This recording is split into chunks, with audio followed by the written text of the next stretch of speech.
what's up guys? So I have a 2018 Aston Martin Vanquish Volante, and I've had it for about 1.5 years now, and I just want to tell you guys some of the problems I've had with it, just in case you're looking for either an Aston Martin or a Vanquish specifically, or really any other sports cars, especially considering one of them has to do with the convertible roof.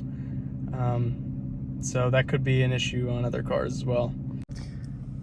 So the first issue that I noticed when I bought this car about 1.5 years ago was that this leather actually was peeling up quite a bit.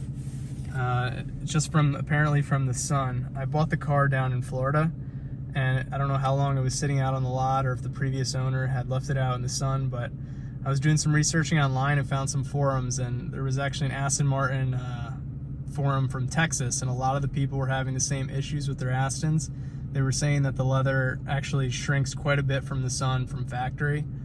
So you have to be careful where you park the car. Try and park it underneath the tree and leave it in the garage. Luckily, everything was still under warranty, so we get a lot of the leather on the dashboard replaced for free, and it looks pretty good now. So the second issue I have has to do with the multimedia system. And this car actually has CarPlay, which is surprising because the infotainment system is pretty basic and lackluster. But one of the things I noticed when I was driving the car home from Florida was that when you had the Apple CarPlay on, sometimes the infotainment system would just shut off. It seemed to be like overloaded, and it just froze, shut off, and then I had to do a complete reboot before it would come back on. So here's a video of that.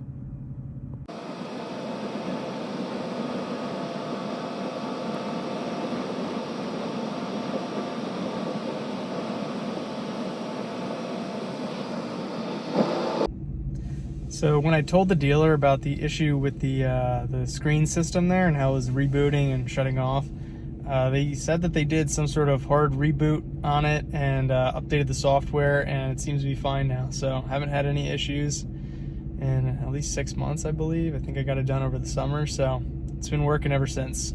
The third issue I've had with the car was, so this is actually the button to release the trunk right here, and it was not engaging. So now you press it, comes right up. Beautiful. Love that carbon fiber in there all exposed. But anyway, that button actually stopped working, and the dealer wasn't really sure quite what to do with it, so they ended up replacing the whole button mechanism, and it's completely good now. So you can see here as an example of it not working, and this happened on many occasions, but you can see it there. Luckily, there's still a way to open the trunk from the inside and on the key, so our stuff was not locked in there. The fourth issue that I had with this car, and I said there's one that had to do with the convertible roof a little bit, was actually this gasket that's in between the two panels of glass there kept coming loose, and the dealer tried to put it back on. You can see it doesn't look like a very robust piece of rubber there, but the dealer had tried to fix it 1 or 2 times, and then it kept falling apart. So they ended up buying the entire quarter panel of glass here and replacing the entire mechanism, and it works good now. We'll see how long it lasts if it does. So luckily, when I bought the car, it only had 250 miles on it approximately, and the car was only 6 months old, so everything was still under the original factory warranty. So I've had all the issues replaced for free, and Aston Martin has been great to deal with. I'm working with a dealer in New Jersey and Short Hills, and they've been excellent to work with.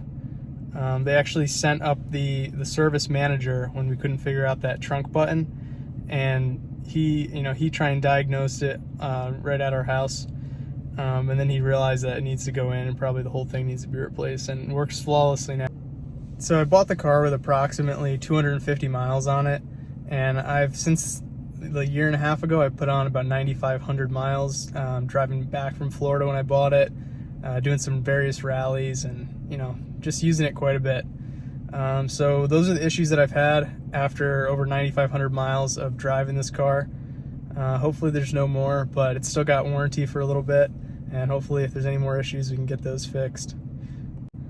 So I hope this helped you in your search for an Aston Martin or a Vanquish, or you're just curious about what kind of issues they're having. I'm planning on making some other videos about the Aston, and I have a Raptor, and so I'll be making some other cool videos that are car related, and maybe some others that aren't quite as car related. But if you guys have any suggestions for what to do with the Aston, or video ideas, or other questions about the car or the ownership of the car, I'll be happy to answer any comments in the comment section.